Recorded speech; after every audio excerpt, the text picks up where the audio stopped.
Ja, wir haben heute unseren ersten Tag gehabt. Ich bin sehr, sehr dankbar, dass ich das mit zwei dieser großen Master das tun durfte.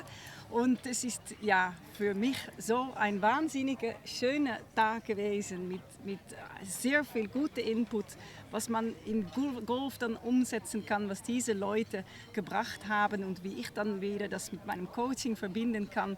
Ja, ich fand das absolut top.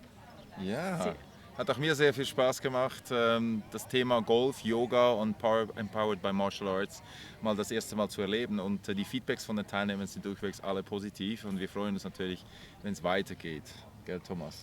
Genau, und eben diese Gelassenheit, diese Entspannung, dieser mentale Fokus, auch diese Achtsamkeit des Augenblicks, der so eine große Wirkung hat auf die Lebensqualität, auf die Art und Weise, wie du das dann erlebst.